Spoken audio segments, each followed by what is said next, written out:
खबर में खुश आमदेद। मेरे साथ हैं आरफ मीर भट्टी साहब और मैं हूं सईद काजी। इंतहाई मुअज़्ज़ज़ मेहमान वेटरन पॉलिटिशियन हमारे साथ हैं जनाब मखदूम जावेद हाशमी साहब। मगर कुछ रन डाउन, कुछ खबरें और फिर स्टेट उनकी तरफ जाएंगे टाइम ज़ाया किए बगैर। नून लीग को भी हल्का बंदियों पर बहुत एतराज़ात हैं, क्या वजह है? इसके साथ जो PTI पार्लियामेंटेरियन भी एतराज़ात कर रही है। नवाज शरीफ साहब को अगर बड़ी मेजॉरिटी ना दी गई तो वो कह रहे हैं जी हम तो अपोजिशन में बैठेंगे। Is that true? General Bajwa साहब की तरफ से उनके किसी सोर्सेज के ज़रिए ये आया है पैगाम कि अगर इमरान खान साहब चाहते हैं मैं अदालत में हूँ तो मैं ज़रूर रहूँगा। और फिर खैबर आखिर में बात करेंगे, परवेज़ खटक साहब भी हमारे साथ होंगे, PTI को क्या वो शिकस्त दे पाएंगे। Thank you very much Makhdoom Javed Hashmi साहब, आपने हमें वक्त दिया। हजूर क्या कहाँ से शुरू करूँ? एक तवील स्ट्रगल है, एक तवील लड़ाई है आपकी, और हमने देखा आपको, आपके फ़ैन भी हैं। और अगर मैं ये कहूँ कि जितनी मुश्किल वक्त में मुस्लिम लीग नून के दौर में जो आपकी कुर्बानियाँ थीं वो उन पे बात करना भी फजूल है, वो खुद सेल्फ एविडेंट हैं। लेकिन वो क्या कहते हैं कि मंजिल उन्हें मिली जो शरीक सफ़र न थे। तो क्या हुआ? आपने कल कहा कि टिकट ये देने के अहल ही नहीं है मुझे, और मखदूम साहब को अगर टिकट नहीं मिलना तो फिर टिकट की अहमियत क्या रह जाती है? क्या कहेंगे जनाब मखदूम जावेद हाशमी साहब? काजी साहब आपका बहुत एहतराम है दिल में। मैं तो जहाँ से चला था वहीं पे खड़ा हूँ। पिछले दफ़ा मैंने इमरान खान साहब को कहा कि ये आप एस्टेब्लिशमेंट का बता रहे हैं और अदलिया का बता रहे हैं कि वो नवाज शरीफ को निकाल देंगे और फिर और असम्बली तोड़ देंगे और हमें ही वज़ीर आज़म बनाएंगे। उस धरने के अंदर मैंने उन्हें अर्ज़ किया था, हालांकि मुझे कोई मुस्लिम लीग से कोई खैर की तवक्को नहीं थी, लेकिन मैंने कहा कि इमरान खान नवाज शरीफ को निकालने के लिए ये जो आज कर रहे हैं उसकी अक्सरियत सामने है इस वक्त, लेकिन उसको निकालने के लिए हम मोहम्मद मुआविन क्यों हो जाए एस्टेब्लिशमेंट के। फिर उन्होंने कंधों पे हाथ रख के कहा कि ये वाले कहते हैं कि ये करो। मैंने कहा ये वाले जो हैं फिर आपका मरहला आएगा तो वो भी ये करके कहेंगे कि इसके साथ करो, तो फिर अपोजिशन भी उनके साथ खड़ी हो जाएगी, मुस्लिम लीग भी खड़ी हो जाएगी, जरदारी साहब भी खड़े हो जाएंगे, मौलाना फजल रहमान भी खड़े हो जाएंगे, और आप फिर उसी मरहल से गुजरेंगे जिससे आज नवाज शरीफ गुजर रहा है।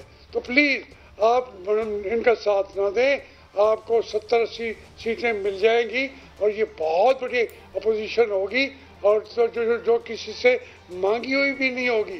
तो अब आप मुझसे पूछते हैं मेरी टिकट का मसला इतना कोई बैनुल अक़वामी मसला तो नहीं है। एक मासूल की बात है कि मैं जिस के से इस वक्त लड़ रहा हूँ उस वक्त ना मुस्लिम लीग की नून के पास कोई मौसर कैंडिडेट है, ना तहरीक इंसाफ के पास कोई मौसर कैंडिडेट है, ना पीपल पार्टी के साथ कोई मौसर कैंडिडेट है। और उसका सबूत यह है कि इस वक्त तक सारे मुल्तान के हल्कों के फैसले कर लिए गए हैं। सिर्फ 149 जो जिससे मैं 2 दफ़ा जीता भी हूँ, तीसरी दफ़ा भी मुझे हराया गया, लेकिन उसका फैसला नहीं कर रहे। तो मेरा साहब ने मुझे कहा था कि मैं आपके जवाब की तरफ आता हूँ। मुझे कहा था कि आप जहाँ से भी इलेक्शन लड़ेंगे हम इनका हाथ भी खड़ा नहीं करेंगे और आपको ख्वाब आज़ाद लड़ें, ख्वाब मुस्लिम लीग के पे लड़ें। तो ये एक लीडर की कमिटमेंट थी मेरे साथ। अब जब मुझे टिकट नहीं दिया गया तो साफ ज़ाहिर है कि क्या मजबूरी होगी। फिर मेरा दिल कहता है ये पार्टी के अंदर की उनको मजबूरियाँ होंगी या बाहर की होंगी, कुछ न कुछ दबाव तो है, इसका वही बता सकते हैं। लेकिन मैंने तो इलेक्शन लड़ना है और हारूं या जीतूं, मैं इस प्रोसेस को आगे बढ़ाने के लिए मैं आगे ज़रूर आऊँगा। बिस्मिल्लाहिर्रहमानिर्रहीम। हाशमी साहब एक शुक्रिया, आपने स्पेशल तशरीफ़ दी। बड़ी स्ट्रगल है स्टूडेंट लाइफ से आपकी। जब मुशर्रफ दौर में डील हुई तो जावेद हाशमी आगे आते हैं और पार्टी के सदर बन जाते हैं। जेल भी जाते हैं, पूरी फैमिली बाहर चले जाती है। इमरान खान से इख्तलाफ हुआ, आपने बरमला प्रेस कॉन्फ्रेंस भी की। क्या वजह है कि जवेद हाशमी पीटीआई पे भी नहीं सेट हो सके, जिसके लिए बेपनाह कुर्बानियाँ दी। नून लीग वो वोट देने से, टिकट देने से गुरेज कर रही है। पहले सदर बनाते हैं जवेद हाशमी को, अब एक हल्के का टिकट देना क्या है? मुझे क्या नवाज शरीफ को गिला क्या आपसे? देखिए, मैंने आपको बड़ा वाज़ेह बता दिया है कि मुझसे गिला एक ही बात का हो सकता है। अब तो खैर मेरी एज भी तो इतनी हो गई कि मैं जो चीज़ गलत समझता हूँ उसका आधार करता रहा हूँ। ये शायद बचपन से मेरी आदत पड़ गई थी। 1964 के अंदर मैं जेल में बैठा था मुल्तान में। कोई यूनिवर्सिटी ऑर्डिनेंस आ गया था मगरबी पाकिस्तान का, अमीर मोहम्मद खान ने जारी किया था। हमें पता ना था, स्कूल के तालिब इल्म थे, हमने कहा हम इसके खिलाफ जो तलबा का साथ देंगे और उनके हम तालिब इल्म हैं और ये यूनिवर्सिटी ऑर्डिनेंस मुअत्तल के ख़त्म किया जाए। अब हमें क्या था, क्या होता या ना होता, उसमें यह था कि कोई वकील की डिग्री मिल भी जाए तो उसको निकाला जा सकता है। कोई डॉक्टर MBBS भी हो तो गवर्नर का अख्तियार हो उसको निकाल दे। हमें क्या मुसीबत पड़ी थी, लेकिन वो गले जो पड़ी है उसके बाद मादरी मिलत इलेक्शन लड़ी तो मेरी पूरी फैमिली अयूब खान के साथ थी। मुझे तकलीफ हो गई कि नहीं जी, कायदे आज़म की बहन के साथ ज्यादती कर रहे हैं। लेकिन बता ये है भट्टी साहब, मैं आपके सामने बड़ी अच्छी तरीके से, आप मुझे जानते हैं, मैं आपको जानता हूँ, इस मराहल से हम गुजरे हुए हैं। बात यह है कि जो पार्टियों के साथ एक फैसला करने वाला एक और ताकत होती है, इनका कोई फैसला होता ही नहीं है। आप और वो पॉपुलर वोट जिस लीडर के साथ हो वो उसके साथ नहीं होती, वो कुव्वतें, वो लाजिमी जो रुकावट बनता रहे, फिर वो उसका तख्ते पे ले जाते हैं। इक़्तिदार नहीं होता, तख्ता होता है जो भी स्टैंड लेता है। तो अब उसके बाद वो चलो वो फांसी में लग जाए, वो लीडर मर जाए, जाने दें, जेलों में पड़ा रहे। लेकिन पाकिस्तान ऐसा मुल्क बना कि जब पॉपुलर वोट को इन्होंने तस्लीम नहीं किया तो पाकिस्तान टूट गया। हुसैन शहीद सोहरावर्दी वजीर आजम बनने वाला था तो अयूब खान आके बैठ गया, मार्शल आ गया, वो पॉपुलर वोट के साथ ये हुआ। फिर मादरी मिल्लत आ गई, उसको पॉपुलर वोट था उनके साथ।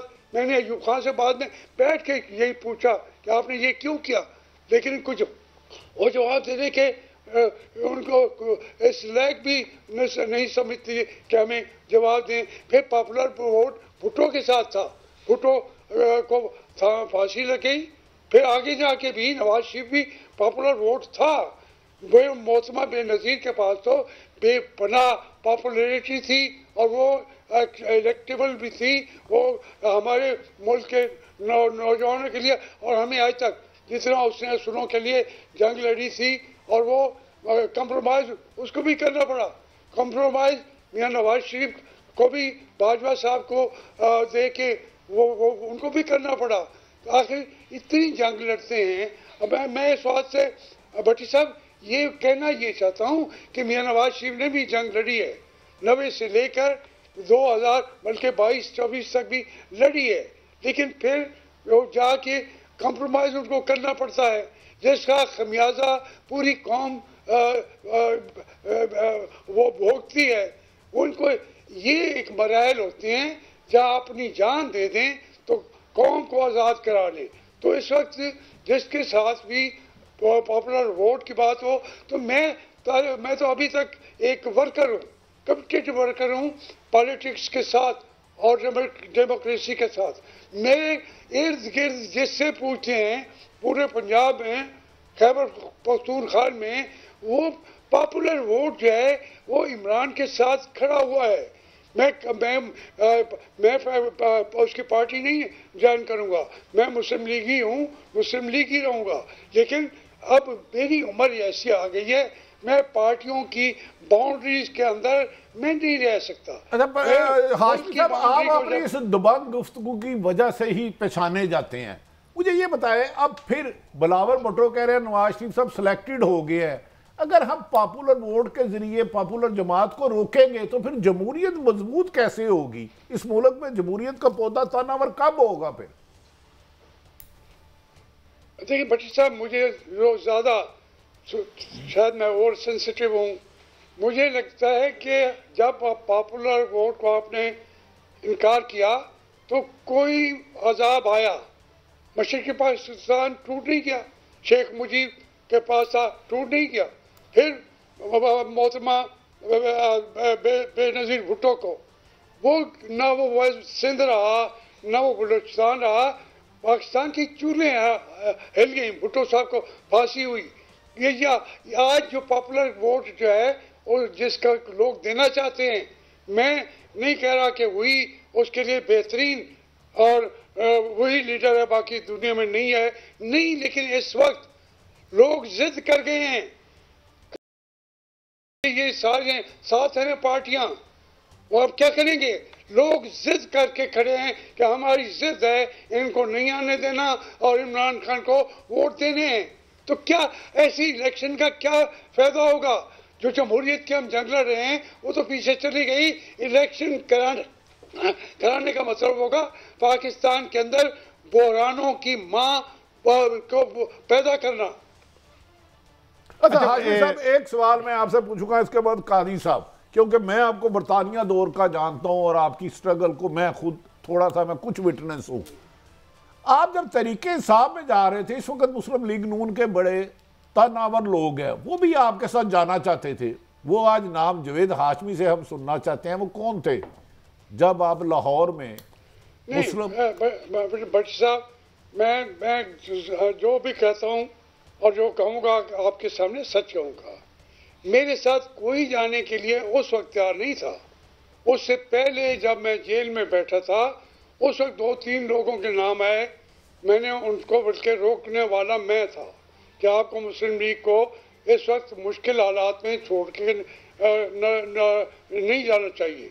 और उसके लिए वो चूँकि मियाँ साहब ने साद रफ़ीक को पार्टी से तकरीबन निकाल दिया था, तो मैंने मियाँ साहब की भी मिन्नत की, इनकी भी की, मैंने कहा ये ना हो। लेकिन जब मैं गया हूँ, मैंने साद रफ़ीक को बताया कि मुझे तहरीक इंसाफ वालों ने कहा है आपको सेक्रेटरीशिप देने के लिए वो तैयार हैं, आप मेरे साथ आना चाहें ना आना चाहें ये आपकी सवाबदीद है। उसने मुझे कहा कि वो वक्त नहीं, अब मैं मुस्लिम लीग के साथ खड़ा हूँ और आप भी ना जाएं। मैंने कहा नहीं, मैं आपके जब आप जेल में थे तो उस वक्त जो 2-3 नाम आए थे जो मुस्लिम लीग नून छोड़ना चाहते थे, उस वक्त उनकी एस्टेब्लिशमेंट की उस वक्त से बड़े अच्छे मरासम थे, क्या उनमें एक नाम ख्वाजा साद रफीक साहब का भी था? देखिए, ख्वाजा साद रफीक एस्टेब्लिशमेंट की बात अलग है, मुझे नहीं पता उसके ताल्लुकात थे ये नहीं थे, मैं जानदारी से बात करूँ इसका मुझे इल्म नहीं था। लेकिन पार्टी के अंदर उसके साथ ज्यादतियाँ हुई थी। उसको सेक्रेटरी जनरल था पंजाब का, उसको निकाल के अलग कर दिया। हालांकि मैं मियाँ साहब को मैंने कहा कि साद रफीक को ना बनाएं, इसकी जो उजलत है तबीयत में, खोसा साहब का इनका मामला नहीं चल सकेगा, इनको सेक्रेटरी जनरल ना बनाएं। तो फिर वो तो मुझसे नाराज होता। लेकिन जब उनको निकाला गया तो उस वक्त मैंने उसका साथ दिया। अब उसके एस्टेब्लिशमेंट से थे या नहीं थे दूसरी बात है, मुझे उसका कथन थोड़ा सा भी पता होता, मैं आज आपके सामने ज़रूर नाम ले देता। अच्छा, ये अभी जो मैं आपकी बात समझ पाया हूँ, क्या ये एनालिसिस दुरुस्त है या आप ये कहना चाह रहे हैं कि ये शायद इमरान खान की पॉपुलैरिटी इतनी नहीं है जितनी इन रवायती 12-13 या 2 बड़ी पार्टियों से लोगों की जो बेजारी है वो सारी का उसको सारा उसका जो है उसको हो गया, Imran Khan point of reference बन गया उसका, या ये उसकी प्योर, क्योंकि इमरान खान के पास भी कोई इनकलाबी तो नहीं है प्लान, वही सरमायादारी, वही सिस्टम, सब कुछ। तो क्या इन लोगों से बेजारी की वजह से लोग जो है, जी जी जी मखदूम साहब, बिल्कुल आप सही करें, बिल्कुल सही करें। 75 साल से लोग ये देखते आए हैं कि उनके पॉपुलर आदमी को आगे नहीं आने दिया जाता, तो वो अलग हो गए। आज फिर वही मरला पहुंचा है कि उनको जिस किस्म का पाकिस्तान हमने दिया है, हम तमाम सियासतदान इसके बराबर के जिम्मेदार हैं। भूख है, नंग है, मुल्क का एक आवाज निकालने की जरूरत नहीं है। फलस्तीन के हक में कभी खोल के बात तो कर सकें। ये एक बंदे बंदाई की आदतें हैं। और फिर वो, चूंकि मैं कहूँ ना कहूँ, जो एक आदमी लड़ रहा है, जेल में बैठा हुआ है, मैं यकीन से, मुझे भी इख्तलाफ आज भी हैं और बिल्कुल मैं अपना हक ये रखता हूँ। वो कहते हैं कि वो हमारी आवाज़ का तर्जमान बन गया है, तो उनके तो दोनों काम पूरे हो गए। एक तो वो हजरत पूरी हो गई, दूसरा तर्जमान उनको मिल गया। तो इसलिए दोनों चीज़ें इस वक्त इकट्ठी हो चुकी हुई हैं और इसका जवाब किसी के पास है नहीं। अच्छा हाशमी साहब, आपकी गहरी नज़र है, बज़ाहिर पीपल्स पार्टी के लिए कोई मुश्किलात नहीं, लेकिन वो भी कह रहे हैं हमारे लिए लेवल प्लेइंग फील्डिंग नहीं है, हमें मौका नहीं दिया जा रहा। मौलाना फजल रहमान साहब भी कह रहे हैं। तो बज़ाहिर इनके लिए तो कोई मुश्किलात नहीं है, एक सियासी जमात है जिसे इंतहाबी मुहिम नहीं चलाने दी जा रही। तो पीपल्स पार्टी क्यों ऐसा कह रही है? उन्हें तो जलसे जुलूस में कोई रुकावट नहीं डाली जा रही। आप मुझे बताएं, आज साद रफीक साहब ने प्रेस कॉन्फ्रेंस नहीं की जी। वो कहते हैं हमारे हल्के तोड़ दिए गए हैं, शहबाज शरीफ साहब का हल्का भी तोड़ दिया गया है, ये हमारे साथ भी ज्यादतियां हो रही हैं। फिर कौन रह गया? सब को शिकायत हैं कहीं से। और मैं इससे हट के बात करता हूँ, मैं कहता हूँ कि इनको इक़्तिदार नहीं मिलेगा। ये मांगना चाहते हैं इक़्तिदार उनसे। वो अब बिलावल भुट्टो साहब भी डायरेक्टली तो नहीं कह रहे, मांगना चाहते हैं उनसे। मौलाना भी मांगना चाहते हैं उनसे, हत्ता कि इमरान खान भी मांगना चाहता है इक़्तिदार उनसे। ये है हमारा असल प्रॉब्लम है इस मुल्क के अंदर। ये खड़े हो जाएं, अगर कमिटमेंट करें पाकिस्तान के साथ, जमहूरियत के साथ, और फिर कहें कि जो जीतता है जीतने दो। कितने दिन मुल्क चलाएगा अगर वो जी। एक लास्ट क्वेश्चन आपसे हजूर, आपकी बसीरत क्या कहती है? ये जो पहले प्रोजेक्ट इमरान खान कहा जाता था, आजकल प्रोजेक्ट नवाज शरीफ है, ये जिसे पंजाबी में कहते हैं तोड़ चढ़ता या मुकम्मल होता नजर आता है आपको? मुझे तोड़ चढ़ता नहीं लगता, कतई नहीं लगता। वो कोई मजबूरी हो जाए हर तरफ से, बैनुल अक़वामी लोग कर ये वो।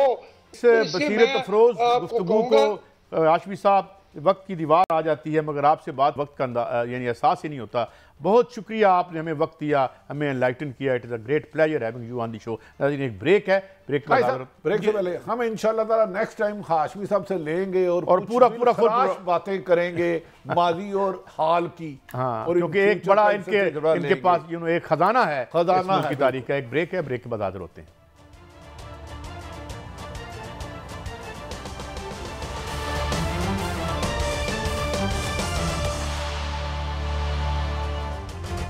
Welcome back. नाज़रीन, हमें ज्वाइन किया है मोहतरम परवेज़ खटक साहब, chairman Pakistan Tehreek Insaf parliamentarian group, CM भी रह चुके हैं, आप जानते हैं, वज़ीर दिफा भी रहे हैं। बहुत शुक्रिया परवेज़ खटक साहब, आपने हमें अपने टाइट स्केड्यूल में टाइम दिया। मेरा पहला सवाल ये है कि एक आप तहरीक इंसाफ के पिलर्स में से हैं, बड़े बुनियादी और बड़ा रोल अदा किया, कुर्बानियाँ दी, लड़ाई भी लड़ी। तो किस मौके पर आपको एहसास हुआ कि you should part your ways और it was not a right decision? जनाब परवेज़ खटक साहब। देखिए, सबसे पहले तो आपको पता है कि 5 साल मैंने यहाँ पर हुकूमत बनाई, माइनॉरिटी हुकूमत थी, इत्तेहादी थे। 5 साल हमने मेहनत की, बेहतरीन रिज़ल्ट दिया, 35 सीटों से 70 पे ले गए, वोट डबल से ज़्यादा चला गया। तो फिर तो मतलब इतना रिज़ल्ट देकर भी खान साहब ने हमें वो मुकाम नहीं दिया जो मिलना चाहिए था। फिर भी मैंने फिर भी एक्सेप्ट कर लिया और महमूद ख़ान को वज़ीर आला बनाया। वो हमारी सलाह मशवरे से हुआ। फिर उन्होंने मेरे से कमिट किया कि मैं आपको इंटीरियर मिनिस्टर बनाऊंगा, वादा करके उससे भी फिर गए। फिर मुझे कहा कि सदर बना दूं ताकि सियासत से आउट हो जाओ। मैं कहा सदारत मैंने नहीं करनी। तो फिर उन्होंने डिफेंस मिनिस्टर बनाया ताकि मैं खुद लाइन हो जाऊँ। लेकिन अल्लाह का शुक्र है, हमारा डिफेंस, हमारी फ़ौज इस मुल्क का खुद एक बहुत बड़ा पिलर है। वहाँ पर मेरे अच्छे ताल्लुक़ बन गए और मेरे राब्ते भी हो गए और अल्लाह ने बहुत इज़्ज़त दी पाकिस्तान में। ये किसी की इज़्ज़त कोई छीन नहीं सकता, जो अल्लाह करता है वही होता है। तो मुझे तो साइड लाइन करने की कोशिश की, कई मौके आए, असम्बली में मसला आता था तो परवेज़ खटक इनको संभालो, MNAs को संभालो, लेकिन MNAs के काम नहीं करने, काम शाम कुछ नहीं करना, बातों से उनको थड़काओ। क्योंकि जब उनके मसले होते थे फिर खान साहब उनकी सुनते नहीं थे। फिर जब सूबे में पार्टी कमज़ोर हुई, बल्दियात इलेक्शन का फर्स्ट फेज़ आया, हमारा रिज़ल्ट बहुत ख़राब आया, फिर उन्होंने मुझे सदर बनाया। फिर पार्टी का स्ट्रक्चर कोई नहीं था, PTI का पूरा स्ट्रक्चर मैंने सूबे बनाया, ज़िले की तंजीमें, तहसील, विलेज काउंसिल तक 2 लाख तकरीबन मेरा टारगेट था। मैं अपना काम कर रहा था और यहाँ पर हम एहतजाज भी कर रहे थे। फिर मैं 3.5-4.5 साल बहुत दिल बर्दाश्त हुआ, क्योंकि मैं तो वजारत छोड़ के PTI में आया कि एक नया पाकिस्तान बन रहा है, खुशहाली आएगी, लोगों के मसले हो गए, इंसाफ होगा, हम कर्ज़े नहीं लेंगे, मुल्क को तरक्की तरफ ले जाएंगे और लोगों को नौकरियां मिलेंगी, बाहर से लोग आएंगे नौकरी लेने के लिए और खुशहाली और बेहतरीन पाकिस्तान बनेगा। उसी सोच में मैंने वजारत से इस्तीफ़ा दिया। परवेज़ साहब, गुजारिश ये है कि आप इमरान खान साहब के करीब तरीन समझे जाते थे। यकीनन उस मुश्किल हालात में तरीके इंसाफ को KPK में आपने खड़े किया। 5 साल आप वज़ीर आला रहे, 3 साल डिफेंस मिनिस्टर रहे। मैंने याद है कि जब आप एक काफिला लेके आ रहे थे तो IG पंजाब मुश्ताक सकेरा था, उसने आप पे लाठी चार्ज किया और उसका भी मुकाबला किया और स्टेज पे भी आपको देखा। वो कौन सी ऐसी बात थी कि परवेज़ खटक साहब जैसे सीनियर पॉलिटिशियन का दिल टूटा और उसने तरीके इंसाफ से अपना रास्ता जुदा कर लिया? कोई एक ख़ास बात तो होगी, वरना 8 साल को किसी इतनी कुर्बत में रहे तो उसे छोड़ने के लिए तो बड़ा दिल चाहिए। मैं यही तो बता रहा था, मैं तो आपको ये बैकग्राउंड बता रहा था कि ये मेरे साथ हुआ। 4.5 साल या 4 साल जब मैं वफाक में रहा, मुझे बड़ा अफसोस हुआ कि खान साहब अपने मकसद के लिए इस्तेमाल करते। हमें तब समझ आई जब हम नज़दीक से उनकी गवर्नमेंट देखी। 4.5 साल में जो लोगों को इस्तेमाल करके उसको फिर आउट कर देता, फिर रंग बरंगे वज़ीर आ जाते थे। मैंने उनको कहा कि आपने गलत बंदा लिया है, ये सेक्रेटरी गलत है, ये IG गलत है। वो हमेशा कहता है, बड़ा ज़बरदस्त जब निकालता था मैं क्या हुआ, कहते चोर था और झूठा था। वो उसको फैसले उसको करने नहीं आते थे। तो 4.5 साल या 4 साल मैं बहुत परेशान रहा। कई दफ़ा मैंने फ़ैसला किया कि मैं छोड़ दूँ। मैंने इकॉनमी के बारे में सजेशन दी, मैंने डिफरेंट चीज़ों की, लेकिन खान साहब सुनते थे, लेकिन फ़ैसला कभी भी नहीं किया। मैंने कैबिनेट में देखा कि कैबिनेट में हम फैसले करते रहे। मुझे हंसी आती थी कि 1-2 साल बाद वही फ़ैसला दोबारा आता था। जो मेरे साथ शाह महमूद और शफकत बैठे, मैं कहा देखना ये फिर ज़ीरो से स्टार्ट होगा। वही हुआ, जो कैबिनेट में फ़ैसले हुए तकरीबन 80% पर अमल नहीं हुआ और बाकी जो हुआ वो आज़म खान ने किए। खान साहब को परवाही नहीं होती थी कि मुल्क के साथ क्या हो रहा है। तो मुझे बड़ा दुख हुआ। फिर हमारे सूबे के पैसे फंसे रहे, उस पर मैं लड़ता रहा। तो ये सब चीज़ें मैं देखता था, मुझे नज़र आया कि इसका कोई इरादा कोई नहीं। तो कई दफ़ा मैंने इरादा किया। फिर एक्सट्रीम में मैं तब आया कि जब मैं सदर था तो हमें यही कहते थे कि एहतजाज के लिए लोगों को बुलाओ पुरअमन एहतजाज होगा। तो हम लोगों को बुलाते थे, मैं ख़ुद होता था, जल से जुलूस करते थे। उस वक़्त भी हमें 2-3 दफ़ा चांस मिला कि इलेक्शन हो जाए और उन्होंने इनकार कर दिया कि हम तो जमहूरी लोग हैं, हम तो इलेक्शन चाहते हैं। मुझे नहीं पता था बैकग्राउंड में क्या है। पता तो उस दिन चला, मैं ख़ुद हैरान हुआ कि वो जब इमरान खान को गिरफ़्तार किया तो सारा अटैक हमारे आर्म फोर्सेस पे, चाहे लाहौर है, चाहे कोर कमांडर्स हैं, चाहे GHQ है, चाहे हमारे किले हैं दीर में या ISI के दफातर है। हमें रात को पता चला कि सारे अटैक तो उधर है। तो अगर हम जमहूरी लोग हैं तो हमें तो उन लोगों के ख़िलाफ़ जाना था। वज़ीर आज़म में एहतजाज, हाउस में एहतजाज करते, वज़ीर आला। तो ये सब कुछ जब हुआ तो एक ऐसा मसला 9 मई को ऐसा मसला बन गया कि उन्होंने PTI का बेड़ा गर्क कर दिया, लोगों की बेइज्जती शुरू हो गई। तो मैं तो सियासी आदमी था, मैंने सोचा कि मैं तो लड़ाई के लिए सियासत नहीं आया, और मैं फ़ौज के साथ कैसे लड़ूंगा? हमारी फ़ौज आज कमज़ोर हो जाए, इंडिया में कल खा जाएगा। हमारे एक दिन की बात है, वो हमें बिल्कुल ज़बह कर देगा। तो वो तो चाहता था कि फ़ौज कमज़ोर हो और मैं हुक्मरान बनूँ, सदारती निज़ाम। इन चीज़ों पर मैंने बड़े इख्तिलाफ़ात किए उनके साथ। मैंने हमेशा उनको कहा है कि मैं तो सदारती निज़ाम तो डिक्टेटरशिप है, तो इस मुल्क में डिक्टेटरशिप लाना चाहता था। तो ये कई चीज़ें जब मिलते जुलते, जब ये 9 मई का वाक़या हुआ, फिर उसके बाद मैं घर बैठा, मैंने सलाह मशवरे किए, 20 दिन में गायब रहा। मैंने अपने बच्चों को बिठाया कि भाई या हम फ़ौज से लड़ें या सियासत छोड़ें, और या फिर अपना कोई और रास्ता ले। तो सबकी सजेशन थी। फिर उसके बाद जितने मेरे PTI या और सूबे में पॉलिटिकल लोग थे, उनको बिठाया, हमने सलाह मशवरा किया। सब ने मुतफ़िका फ़ैसला किया कि हमने किसी पार्टी में नहीं जाना। अच्छा, प्रोफेसर गुजारिश है बनाई, मैंने भी सोचा मुस्लिम लीग नून, मौलाना फजलुर रहमान और सब एक हो रहे हैं। क्या इन हालात में आप देख रहे हैं कि इलेक्शन टाइम पे होंगे? अगर होंगे तो पाकिस्तान तहरीक इंसाफ पार्लियामेंटेरियन जो आपकी जमात है, आप कहाँ देख रहे हैं उसको? मैं सीनियर सियासतदान से सवाल कर रहा हूँ। मुझे तो इस सूबे का एक एक ज़िला मालूम है, मुझे इस सूबे में हर सियासी ग्रुप्स मालूम है, मुझे इस सूबे में ये मालूम है कि कौन सा ग्रुप इकट्ठा हो जाए तो इलेक्शन जीता जा सकता है। अगर 2018 में हमने इलेक्शन जीता है तो मैंने हर ज़िले में ग्रुपिंग की है, कौमी असम्बली के अलग फैमिली, सूबाई के लिए अलग फैमिली, उनको इकट्ठा करके हमने जमा किया। अब मैं क्यों कहता हूँ कि हम इलेक्शन जीते हैं? क्योंकि मेरे साथ अभी तक तकरीबन 70% हलकों में लोग शामिल हो चुके हैं, और ये वो लोग हैं जिनका अपना वोट है, जिसके पास पीछे 10-15 हज़ार अपना वोट है। तो वो लोग मेरे साथ आ रहे हैं जिनके पीछे अपनी ताकत है। वो लोग मेरे पास नहीं आ रहे हैं जिनका अपनी ज़ाती कोई हैसियत नहीं। जैसे PTI के कई लोग हैं, वो अगर मैं उनको लाऊं उनकी हैसियत ही कोई नहीं, वो तो जीतेंगे PTI के वोट से। तो उधर तो मैं ट्राई नहीं कर रहा। PTI में जितने लोग थे जो तकड़े थे, जिनका बैकग्राउंड था, वो मेरे साथ अब भी आ रहे, आज भी शामिल हो रहे हैं, कल भी होंगे, पिछले 2 महीने से हो रहे हैं। तो मैं इसलिए कहता हूँ कि मेरे से ज़्यादा इस सूबे के डायनामिक्स को कोई नहीं समझता। अगर उस वक्त भी हम इलेक्शन जीते, इमरान खान का वोट यकीनन था, लेकिन अगर मैं ये ग्रुपिंग ना करता तो ये ना होता।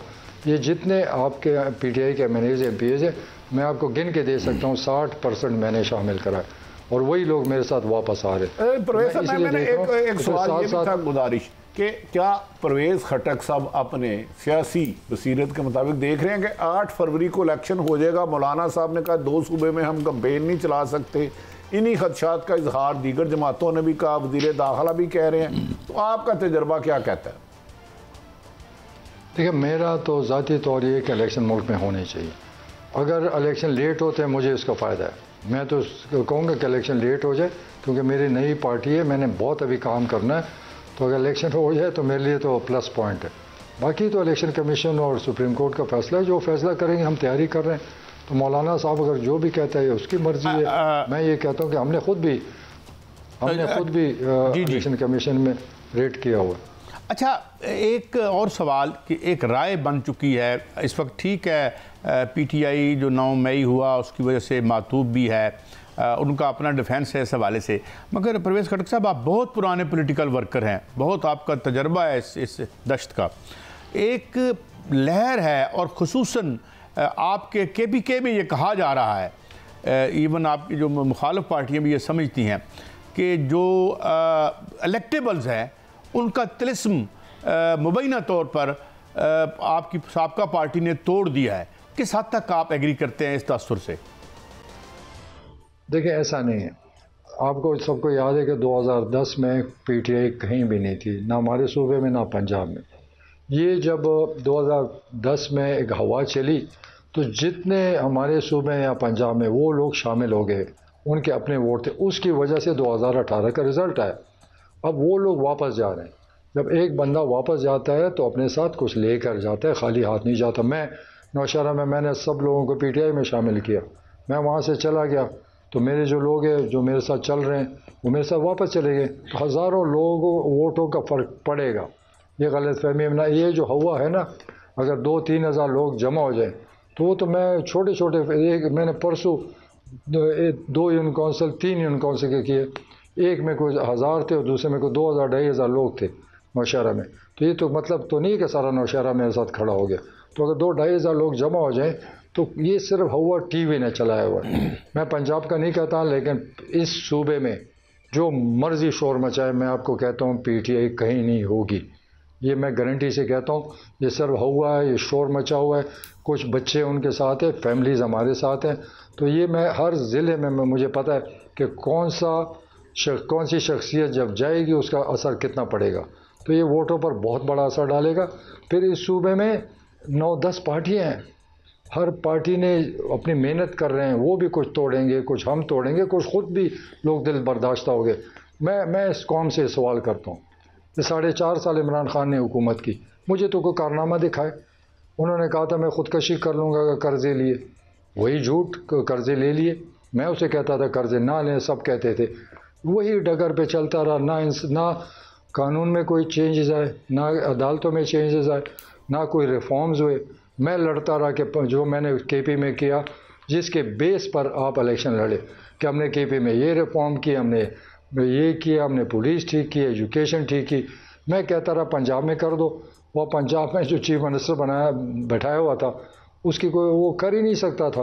तो ऐसा आदमी जिनके अपना विजन ना हो, जो पंजाब को इसमें इमरान खान ने काम नहीं किया। फिर ये आप कभी पूछ भी सकते हैं, फिर मैं लड़ा, मैंने कहा छोड़ें पंजाब को, अब इस्लामाबाद को ठीक करें। 50-60 थाने, 50-60 पटवार खाने, 50-60 स्कूल है, इतने अस्पताल होंगे, इसको मिसाली बना दो। और ये मिसाल बना दो कि देखो इस्लामाबाद के हमने ये चेंज कर दिया और इसको तुम फॉलो कर। वो इस्लामाबाद को नहीं कर सका, मेरी बात सुनता था, आपकी बात बड़ी क्लियर आ गई। सिर्फ गुजारिश ये है कि आप क्या समझते हैं, सारी जमातें हल्का बंदियों पे एतराज़ कर रही है, क्या परवेज़ खटक तरीके इंसाफ पार्लियामेंटेरियन के एज ए सदर आपको भी हल्का बंदियों पे एतराज़ात हैं, या आप समझते हैं कि नहीं ठीक है ये जो कुछ हुआ? नहीं, मुझे तो बहुत बड़ा एतराज़ है। आप अगर मेरा हल्का देखें, सबसे ज़्यादा मेरे साथ हुई। मेरे 11 यूनियन काउंसिल थे, उन्होंने 3 छोड़ दिए और 4 एक हल्के में डाल दिए और 4 दूसरे हल्के में डाल दिए और मुझे 8 नए दे दिए। और अगर उसको आप देखें, मेरा जो टोटल वहाँ पर एरिया है, नौशहरा में 5 सूबाई हल्के हैं, एक हल्के का एरिया 5 हल्कों के बराबर है। कोई 150 मील का हल्का बन गया, एक नौशहरा के एंड से लेकर दूसरे एंड तक। तो लेकिन मैं सियासी आदमी हूँ, मैं तो हर जगह से इलेक्शन लड़ा हूँ, कौमी भी लड़ा हूँ, मेरा नेफ्यू MNA बना है, तो मुझे कोई फ़र्क नहीं पड़ता कहाँ चेंज हुआ। लेकिन जिसने कंस्पिरेसी की, इंशाल्लाह उनको मैं मार दूंगा। ये जो हुआ है इसमें मुझे कोई नहीं।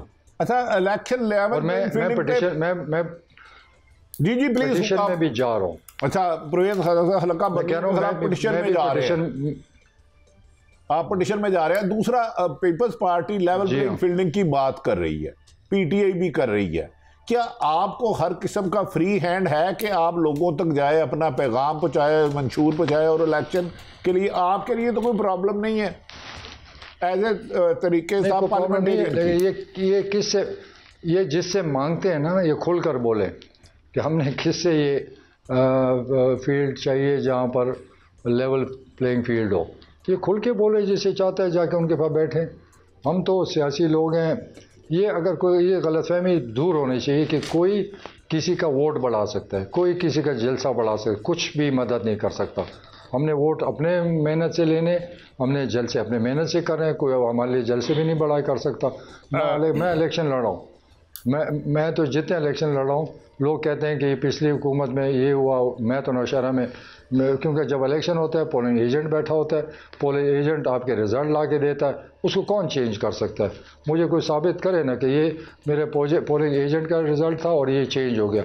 सारे ड्रामा हवा बन जाता है। ठीक है, प्रोपेगेंडे से आपको मदद मिलती है, लेकिन इलेक्शन के दिन या ऐसा कोई इंटरफेयर नहीं कर सकता। कई मैंने तो यहाँ अपने सूबे में नहीं देखा, मैंने तो फेयर इलेक्शन अपने सूबे में देखे, लेकिन मैं पंजाब और सिंध का नहीं कुछ कह सकता। लेकिन यहाँ पर मैं 90 के इलेक्शन हुए, मैं उसमें साबित कर सकता हूँ कि क्या धांधली हुई थी। मैंने चैलेंज भी किया था, लेकिन वो बहुत बड़ा लंबा किस्सा है, कभी आपको बताऊंगा। अच्छा परवेज साहब, ये आपने KPK का तो वजाहत कर दी कि आपकी राय मुख्तलिफ है, वो जो ओपिनियन मीडिया ने बना रखी है ये, मगर हम पंजाब में देखते हैं तो 15-20 साल बाद नवाज शरीफ साहब को चौधरी शुजात हुसैन साहब के पास भी जाना पड़ रहा है, फिर बाप पार्टी के पास जा रहे हैं, यहाँ पे सीट एडजस्टमेंट कर रहे हैं। और कोई जलसा भी नहीं कर पाए, और जो एक आध जो उन्होंने जलसा किया लाहौर में भी, उस पर भी बड़े उनके जो नाकदीन हैं उनका कहना था कि लाहौर से 4% लोग भी नहीं आए। तो इधर तो एक तस्वर बड़ा पुख्ता है पंजाब में कि सबसे बड़ी पार्टी और रवायती पार्टी मुस्लिम लीग नून जो है वो बड़े एक वीक विकेट पे खड़ी है। तो इस बारे में आपकी क्या राय है as a political person and a worker? देखिए, मैं तो इस वक्त सारे कंसल्टेशन मेरे सूबे में पंजाब की तरफ भी जाएंगे, लेकिन मैं भी देख रहा हूँ कि नवाज शरीफ वो इम्पेक्ट नहीं दे सके जो उसको देना चाहिए था। इस वक्त मैं समझता हूँ मुकाबला बड़ा मुश्किल होगा उनके लिए, क्योंकि जो 1.5 साल की परफॉर्मेंस है ना, इसकी ने इन पीडीएम को तबाह बर्बाद कर दिया। मैं तो हमेशा कहता हूँ इस मुल्क में हम क्यों पीछे चले गए, हम क्यों कर्जदार हो गए, हमें कोई इंसाफ क्यों नहीं मिला, हमारे मुजरिम कौन है? इस मुल्क को तो 75 साल यही चलाते रहे। वज़ीर आज़म आता है वही पॉलिसी देता है, महंगाई क्यों ख़त्म नहीं हुई, डॉलर का हमें मुसीबत क्यों पड़ गई? तो ये लोग तो मुजरिम हैं। इस मुल्क के दगा तो इन्होंने लोग किया। अगर ये लोग इस मुल्क के हमदर्द होते, 3 दफ़ा हुकूमत मिली, किसी को 2 दफ़ा मिली, तो क्या पाकिस्तान को क्या मिला? इनके तो ख़ानदान अमीर तरीन हो गए, इनके जहाज़ भी चल रहे हैं, इनके कारखाने भी चल रहे हैं, मुल्क डूबता जा रहा है। तो मेरा तो रोज़ तकरीरों में यही बात है कि इस मुल्क से इन मुजरिमों से जान छुड़ानी पड़ेगी। अच्छा, क्योंकि इनकी वजह से हम बेरोज़गारी महंगाई में फंस गए। आपने फरमाया 5 साल वाकई काम किया और लोग कहते थे कि इस्लाम KPK की पुलिस मिसाली है। आपके ख्याल में 5 साल अगर इमरान खान ने आपको फ्री हैंड दिया था? और दूसरी बात, अचानक परवेज़ खटक साहब और इमरान खान साहब की एक मुलाकात होती है 2-3 घंटे के लिए कमरे में बैठे, कोई जो माजी के खदशात हैं वो दूर होने के चांसेस हैं कि अकरास लगा दिया आपने? देखिए, मेरी मुलाकात तो ऐसी कोई नहीं है, इस पर मुझे फ्री हैंड कोई नहीं दिया गया। वो इंटरफेयर करते थे, लेकिन मैं समझदार था, मुझे रास्ते आते हैं कौन सा काम कैसे निकालना था। मैंने अपनी मर्ज़ी से जितने रिफॉर्म लाए, इमरान खान को क्या पता पुलिस को रिफॉर्म, ये तो अल्लाह बख्शे दुरानी साहब को जिंदा होते आपको बताते, क्योंकि पहले दिन से मैंने उसे कमिट कर लिया कि हमें इंटरफेयर नहीं करना। साहब, आपका टाइम बड़ा कीमती है, आपने हमें स्पेशल टाइम दिया। सिर्फ मैं सवाल दोहरा देता हूँ, इन फ्यूचर परवेज़ खटक साहब और इमरान खान जो पुराने दोस्तों ने कोई ऐसा मौका मिल जाता है कि 4-3 घंटे कमरे में बैठे एक दूसरे से गिले शिकवे करें, क्या दोबारा कुर्बत हो सकती है या क्रॉस लगा दिया आपने? देखिए, दोस्ती अपनी जगह, सियासत अपनी जगह। अभी तो इमरान खान खैर ज़ेर अताब है, मेरा ख्याल नहीं है कि अब क्योंकि मैं तो इस उम्मीद से आया था कि नया पाकिस्तान बने। मैं कुरान पे हाथ रखता हूँ कि मैंने जब वजारत छोड़ी इसलिए आया था कि मुल्क में कोई चेंज आ रहा है, एक बेहतरीन लीडर आ रहा है, कोई तब्दीली आ जाएगी, खुशहाली आ जाएगी। लेकिन मैं 5.5 साल तो मैं अपनी हुकूमत करता रहा, वो तो वज़ीर आज़म नहीं था। मैंने रिज़ल्ट दिया, मैंने रिफॉर्म्स किए, हर इदारे में किए, हर महकमे में किए और रिज़ल्ट भी दिया। लेकिन वो मैं चाहता था कि ये चीज़ पंजाब में इम्प्लीमेंट हो, ये इस्लामाबाद में इम्प्लीमेंट हो। मैं बार बार कहता रहा कि खुदा के लिए अपने सारा इलेक्शन इस पर लड़ा कि हमने पुलिस ठीक किया, हमने एजुकेशन में ये किया, हमने हेल्थ में ये किया, हमने पटवारी ठीक किया, हमने रिश्वत पर हाथ डाला। तो क्या हुआ? पंजाब में हुआ कोई चेंज नज़र आए किसी को? इस्लामाबाद में हुआ? वो सिर्फ ये कि उन्होंने पाकिस्तानियों को हिप्नोटाइज़ कर दिया। मैं एक मज़े की बात बताता हूँ, हमें इमरान खान रोज़ यही कहता था कि 3-4 पॉइंट से ज़्यादा बातें ना करो, बस उसको पकड़ लो, उसके दिमाग में हैमर करो, और अगर झूठ भी हो ना वो सच साबित होता है। वही हुआ कि इमरान खान का झूठ आप लोगों के दिमाग में चला गया और उन्होंने सबको हिप्नोटाइज़ कर दिया। लोग समझते हैं कि हमारा निजात दहिंदा है। मैं समझता हूँ कि इस मुल्क को नहीं चला सकता, उसका अपनी सोच ही नहीं है, सिर्फ तकरीरें, कहानियाँ। मुझे जितनी तकरीरें उन्होंने की, एक भी मुझे बता दें कि इम्प्लीमेंट हुआ। अच्छा, परवेज़ साहब, आखिरी सवाल लूँगा। परवेज़ खटक साहब जैसे ज़ीरक सियासतदान जो हर पॉलिटिशियन को समझे हैं, क्या वजह है कि 7 साल इमरान खान साहब के साथ वफाक और सूबे में हुकूमत में रहे, लेकिन जान नहीं सके कि वो अंदर से कुछ और कह रहे हैं, बाहर से कुछ और है? परवेज़ खटक से ऐसा ज़ीरक सियासतदान क्यों ट्रैप हो गया? और जनाब, उसने सारे पाकिस्तान को बेवकूफ़ बना दिया, तो मैं क्या हूँ? वो जो प्लानिंग करके आया वो इस मुल्क में इनकलाब लाना चाहता है। 5 साल में वो कुछ नहीं कर सका, फिर उसने देखा मैं तो कुछ किया ही नहीं, मैं अपने पॉलिसी तो दे नहीं सकता, मैंने क्या किया 5 साल में? वो एकदम फ़ौज के ख़िलाफ़ कहानियाँ, किस्से, और फिर लोगों के दिमाग में डालने लगा कि हमने फ़ौज के ख़िलाफ़ इनकलाब लाना है। और क्या हुआ ये जो परवेज हमला खटक उस दिन साहब, हुआ, इट वाज इसका क्या ऑलवेज अ मतलब? Great pleasure to have you on the show. आपने हमें वक्त दिया, आपने बड़े टाइट स्केड्यूल में, बहुत शुक्रिया आपका। नाज़रीन, ये था हमारा आज का शो, वक्त खत्म हुआ, इजाज़त दीजिए, अगले हफ्ते फिर मिलेंगे। अल्लाह हाफिज़।